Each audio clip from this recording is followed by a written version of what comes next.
हे ईश्वर, अब बस 2 दिन का आटा बचा है। बच्चों को पिछले 2 दिन से पेट भर खाना नहीं मिला।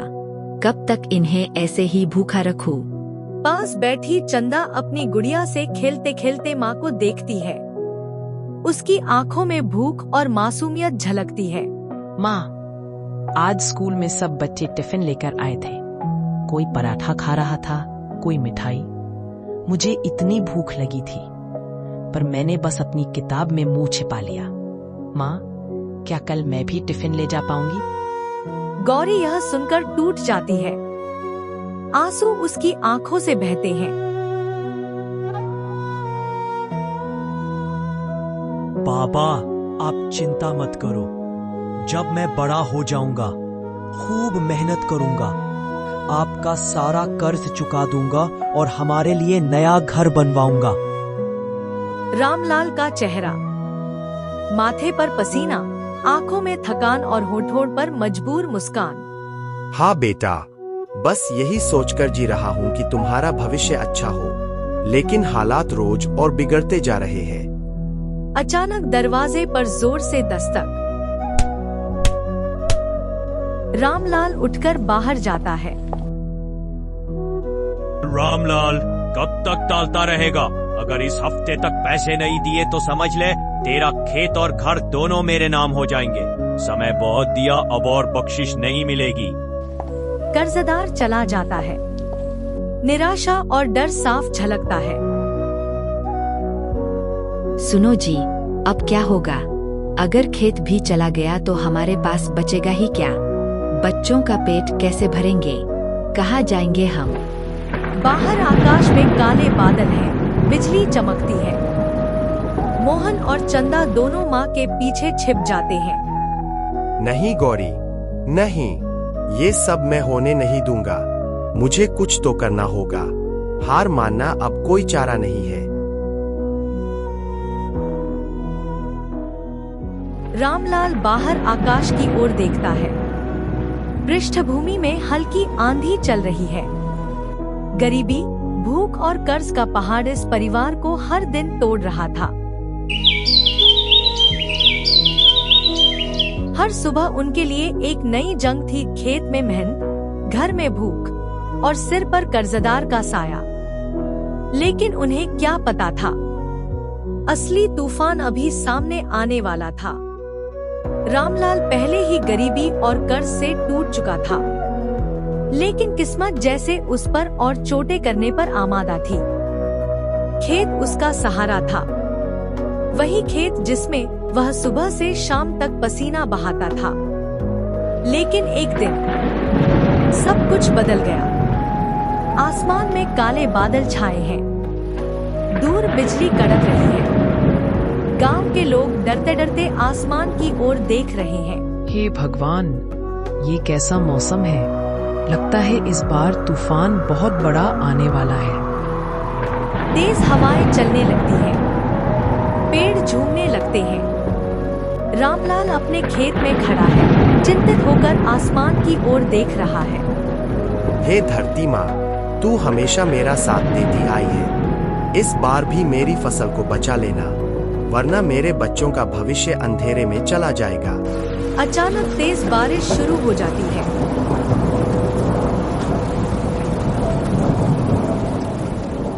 देखते ही देखते खेत पानी से भर जाता है। सारी फसल मिट्टी में दबकर बर्बाद हो जाती है। हे भगवान, हमारी फसल सब बह गई। अब हम क्या करेंगे? जहाँ कभी हरे भरे पौधे लहलहा रहे थे, वहाँ अब सिर्फ गंदा पानी और कीचड़ दिखाई देता है।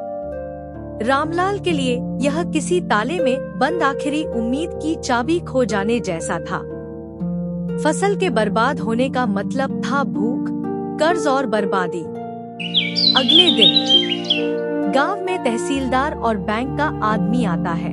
सुनो रामलाल, तुम्हारा कर्ज अब और बढ़ गया है। फसल का बहाना हमें मत देना। अगर 15 दिन में पैसे नहीं मिले तो हम तुम्हारा खेत और घर दोनों नीलाम कर देंगे। रामलाल का चेहरा सुन्न पड़ जाता है। बच्चे और गौरी दूर खड़े हैं, सबकी आंखों में डर है। अब तो सब खत्म हो गया जी। हमारे पास न पैसे है, न फसल और न ही कोई सहारा। बाबा, अगर खेत चला गया तो हम कहाँ रहेंगे? क्या हमें भी अपना घर छोड़ना पड़ेगा? गरीब आदमी के लिए मुसीबत कभी अकेली नहीं आती। रामलाल ने सोचा था कि मेहनत करके हालात बदल लेगा, लेकिन अब हालात उसके हाथ से पूरी तरह निकल चुके थे। रात का समय, रामलाल अकेला खेत के किनारे बैठा है। चांद की हल्की रोशनी उसके आंसुओं को चमका रही है। हे भगवान, आखिर मैंने ऐसा क्या पाप किया है? मेहनत तो की, पर किस्मत ने हमेशा धोखा दिया। अगर अब कोई रास्ता नहीं बचा तो बताओ, मेरे बच्चों का क्या होगा? पीछे से गौरी आकर उसके कंधे पर हाथ रखती है। सुनिए जी, हार मत मानो। जिंदगी हमें बार बार गिराती है ताकि हम और मजबूत बनकर खड़े हों। तुम्हें हार माननी होती तो अब तक मान चुके होते। कुछ नया करना होगा। खेत के अलावा भी दुनिया में बहुत रास्ते हैं। गौरी की बातें रामलाल के दिल में कहीं गहराई तक उतर गईं। हाँ, अब वक्त था सोच बदलने का। खेत खो भी जाए तो भी जिंदगी खत्म नहीं होती। लेकिन उस रात रामलाल ने एक वादा किया, वो अपने बच्चों के पेट की आग कभी बुझने नहीं देगा, चाहे उसे कितना भी दर्द सहना पड़े। रामलाल का दिल टूटा हुआ था, मगर उसके हौसले अभी पूरी तरह मरे नहीं थे। उसकी पत्नी गौरी के शब्द उसे बार बार याद दिला रहे थे, खेत ही जिंदगी नहीं है, और भी रास्ते हैं। सुनो जी, क्यों चुप बैठे हो? तुम्हारी आंखों में वो ज्वाला दिख रही है। कहो, अब क्या सोच रहे हो? गौरी, मैंने ठान लिया है। अगर गांव में सहारा नहीं बचा तो मैं शहर जाऊंगा। सुना है शहर में हर रोज मेहनतकश लोगों को काम मिलता है। मैंने हल चलाया है, बैलों के पीछे भागा हूँ। वहां जाकर मजदूरी कर लूंगा, लेकिन अपने बच्चों को भूखा नहीं सोने दूंगा। गौरी थोड़ी देर चुप रहती है, फिर उसकी आंखों में आंसू आ जाते हैं। शहर बड़ा है, वहाँ अनजाने लोग होंगे। तुम अकेले कैसे रहोगे? अकेले रहना मुझे मंजूर है, लेकिन अपने बच्चों को भूख से तड़पते देखना अब बर्दाश्त नहीं। गौरी उनकी आंखें देखती है और सहमति में सिर हिला देती है। उस दिन से रामलाल का जीवन एक नए मोड़ पर आ गया। सुनिए जी, जाते वक्त ये घर जितना टूटा फूटा है, फिर भी तुम्हारा इंतजार करता रहेगा। जल्दी लौटना। बच्चे दौड़कर रामलाल के पैरों से लिपट जाते हैं। बाबा, जल्दी आना, बिना आपके हम कुछ भी नहीं है। रामलाल बच्चों को गले लगाता है, आंसू रोकते हुए कहता है, बेटा, खाली हाथ जा रहा हूँ, लेकिन लौटूंगा तो तुम्हारे लिए खुशियाँ लेकर आऊंगा।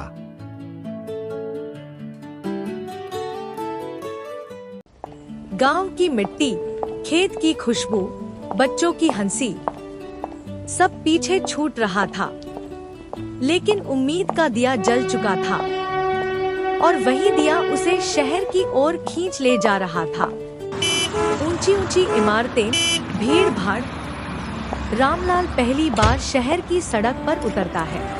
हे भगवान, ये कैसा शोर है, कितनी भीड़ है। गांव की खामोशी से तो बिल्कुल अलग। उसके पैरों में घिसी हुई चप्पलें हैं, हाथ में थैली। लोग उसे अजीब नजरों से देखते हैं, पर वह अपने अंदर हिम्मत जुटाकर आगे बढ़ता है।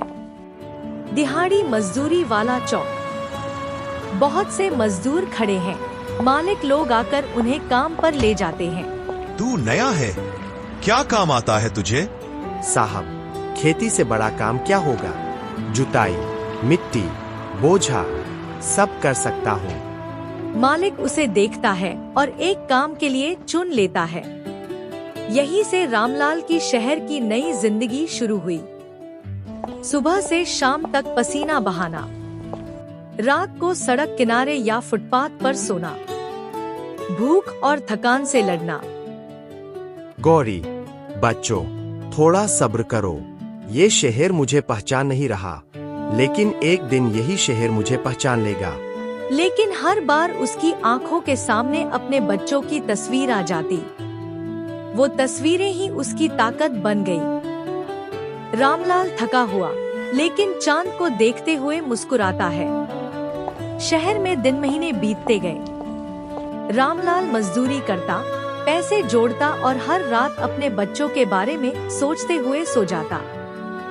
रामलाल मजदूरी से लौट रहा है, थका हुआ है, मगर उसकी नजर सड़क किनारे खाने के ठेलों पर पड़ती है। वहाँ भीड़ लगी है। कोई गर्मागर्म समोसे बेच रहा है और एक ठेले पर डोसा बन रहा है। वाह, क्या करारा डोसा है, मजा आ गया। रामलाल ठेले के पास रुकता है। लोग खेत का अनाज तो खाते ही है, लेकिन शहर में तो ये पके पकाए खाने का धंधा भी खूब चलता है। अगर मैं भी ऐसा कुछ शुरू कर दूं, तो शायद अपने बच्चों को जल्दी खुशियां दे पाऊं। अगले दिन रामलाल फुटपाथ पर बैठा है, अपने मजदूरी से बचाए हुए पैसों की गिनती कर रहा है। बस यही 1200 रुपए बचे हैं। इतने में न दुकान मिलेगी न बड़ा ठेला, पर अगर छोटे से ठेले से शुरुआत करूं, तो धीरे धीरे आगे बढ़ सकता हूं। वह ठेला बनाने वाले बढ़ी के पास जाता है। भाई, क्या 800 रुपए में छोटा सा ठेला बना दोगे? ऐसा कि 2 तवे रख सकूं और थोड़ा सामान भी रख पाऊं। ठेला तो बन जाएगा, लेकिन इतना छोटा ठेला किस दाम का? मुझे तो शुरुआत करनी है। छोटा होगा तो क्या हुआ, एक दिन यही बड़ा बनेगा। कुछ दिन बाद पुराना लेकिन साफ सुथरा लकड़ी का ठेला तैयार हो जाता है। रामलाल खुशी खुशी उसे देखकर हाथ जोड़ता है। तू मेरा साथी बनेगा। हम दोनों मिलकर शहर को दिखाएंगे कि एक गरीब भी मेहनत से जीत सकता है। एक व्यस्त गली का कोना। रामलाल अपने ठेले पर तवा गरम कर रहा है। हे माँ अन्नपूर्णा, आज मेरी पहली कमाई होनी चाहिए। थोड़ी देर तक कोई ग्राहक नहीं आता। रामलाल बेचैन होकर चारों तरफ देखता है। क्या लोग रुकेंगे भी या नहीं? क्या मेरी मेहनत बेकार जाएगी? तभी एक मजदूर आता है। भाई, डोसा कितने का रे? बस 5 रुपए का। चलो बना दो एक। रामलाल कांपते हाथों से बैटर फैलाता है। वाह भाई, मजा आ गया। इतना सस्ता और इतना स्वादिष्ट डोसा। अब तो रोज यहीं आऊंगा। रामलाल की आंखों में आंसू आ जाते हैं, लेकिन ये आंसू खुशी के हैं। धन्यवाद भाई, भगवान तुम्हें खुश रखे। दोपहर तक 3-4 लोग और आते हैं। शाम तक उसके पास कुल 70 रुपए इकट्ठे हो जाते हैं। गौरी, बच्चों, देखो, आज मेरी मेहनत ने रंग दिखाना शुरू कर दिया। छोटे से ठेले पर रखा वो गरम गरम तवा रामलाल की नई दुनिया की नींव था। लोग सोचते थे छोटा ठेला क्या करेगा, लेकिन यही ठेला आगे चलकर हजारों लोगों के लिए प्रेरणा बनेगा। रामलाल का छोटा सा ठेला शुरू में बस एक उम्मीद थी, लेकिन शहर की सच्चाई ने उसे बार बार परखना शुरू कर दिया। कुछ दिन ठेला खाली रहता, कुछ दिन भीड़ होती। हर दिन उसके लिए सीख और चुनौती दोनों लेकर आता। गौरी, आज भी कोई नहीं रुका। लगता है लोग हमारे डोसे में कोई दिलचस्पी नहीं ले रहे। धैर्य रखो। हर नया काम शुरुआत में मुश्किल होता है। बस एक बार लोग खाए और उन्हें स्वाद पसंद आए, फिर सब बदल जाएगा। एक ग्राहक ठेला पास रुकता है। भाई, डोसा कितने का है? बस 20 रुपए, ताजा और गर्मा गर्म। मेरी पत्नी के हाथ का खास डोसा। एक बार खाकर देखिए, आपको पछतावा नहीं होगा। ग्राहक डोसा खाता है, चेहरा चमकता है। वाह, ये तो लाजवाब है। इतना स्वादिष्ट डोसा मैंने पहले कभी नहीं खाया। मैं अपने दोस्तों को भी बताऊंगा। रामलाल और गौरी खुशी से एक दूसरे को देखते हैं। मोहन कूदते हुए कहता है, देखो, अब लोग धीरे धीरे आना शुरू हो गए हैं। अगले कुछ हफ्तों में ठेले पर भीड़ बढ़ती है। कुछ दिन तो बारिश के कारण ठेला खाली रहता है, कुछ दिन गर्मी में लोग रुकते नहीं। इतनी मेहनत के बाद भी खास बचत नहीं हो रही। क्या ये सब बेकार है? गौरी, हर काम को समय चाहिए। हमारा स्वाद, हमारी मेहनत लोगों तक जरूर पहुंचेगी। आज एक ग्राहक, कल 10, अगले हफ्ते सैकड़ों। हिम्मत रखो, सब ठीक होगा। बच्चों की मदद। मोहन ग्राहकों को बुला रहा है। ठेले के पास धीरे धीरे लोग आते हैं। बाबा देखो, लोग लाइन में खड़े हैं। अब तो हमें जल्दी और डोसा बनाना होगा। हाँ बेटा, मेहनत कभी बेकार नहीं जाती। देखो, परिवार का साथ हो तो कोई मुश्किल बड़ी नहीं होती। लोग डोसा खाकर तारीफ करते हैं। रामलाल भाई, एक और प्लेट देना। ये चटनी कमाल की है। माँ, अब तो हमें बड़ी दुकान खोलनी चाहिए। लोग इंतजार में थक जाते हैं। देखा गौरी, ये सब तुम्हारी मेहनत, बच्चों की मदद और हमारा धैर्य है। अब हम सिर्फ जीविका नहीं चला रहे, हम पहचान बना रहे हैं। रामलाल का छोटा सा ठेला अब शहर में प्रसिद्ध होने लगा। लोग उसकी ईमानदारी और स्वाद के लिए तारीफ करते नहीं थकते थे। उसका सपना अब सिर्फ पैसे कमाना नहीं था, ये एक नई पहचान बन गया। जैसे जैसे रामलाल का डोसा सेंटर लोकप्रिय होने लगा, कुछ लोग जलन से भरे नजर आने लगे। उनमें सबसे आगे था श्यामू, जो पास ही ठेला चलाता था। रामलाल की सफलता ने उसके ग्राहकों को खींच लिया था। श्यामू का ठेला। कुछ ग्राहक खाली हाथ जाते हैं।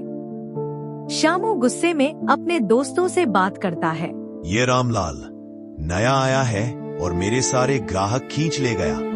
मैं इसे सबक सिखाऊंगा। पर भाई, वो छोटा सा ठेला है, लोग जल्दी वापस चले जाएंगे। छोटा या बड़ा, अब उसने मेरी जगह बना ली है। मैं इसे सबक सिखाऊंगा। रात का समय। श्यामू चोरी छिपे रामलाल के ठेले के पास आता है। वह तेल फैलाता है ताकि कोई गिर जाए। अगली सुबह रामलाल ठेले पर आता है तो तेल फैला हुआ देखता है। अरे, ये क्या है? यहाँ तो तेल फैला है, कोई गिर सकता था। ये खतरनाक है। ये किसी की शरारत है गौरी, लेकिन हम डरने वाले नहीं हैं। हम अपनी मेहनत और ईमानदारी पर भरोसा रखेंगे। बाबा, ये जरूर श्यामू की करतूत है। मैंने देखा है, वो हमेशा हमारे ठेले को घूरता रहता है। श्यामू नई चालें आजमाता है। वह गांव में अफवाहें फैलाता है। रामलाल के डोसे में कोई स्वाद नहीं है, लोग धोखा खा रहे हैं। ग्राहक रुकता है। अरे, रामलाल के डोसे में तो जान है। तुम अपनी चटनी और स्वाद सुधारो, फिर बात करना। श्यामू की हर चाल नाकाम हो गई। रामलाल का स्वाद और उनकी ईमानदारी ने लोगों का दिल जीत लिया। रामलाल और परिवार का ठेला। ग्राहक लाइन में खड़े हैं। देखो गौरी, मेहनत और सच्चाई का फल हमें मिल रहा है। श्यामू जैसी चालें हमें रोक नहीं सकती। उसने सीखा कि जलन और प्रतिस्पर्धा हमेशा रहेंगी, लेकिन मेहनत और ईमानदारी हमेशा जीतेंगे। अगले कुछ हफ्तों में श्यामू धीरे धीरे हार मानता है। वह रामलाल के पास आता है। रामलाल भाई, मैंने तुम्हारे खिलाफ गलत किया। तुम्हारी मेहनत और स्वाद के आगे मैं हार गया। कोई बात नहीं श्यामू, मेहनत और सच्चाई से काम करो, तुम्हारी दुकान भी चलेगी।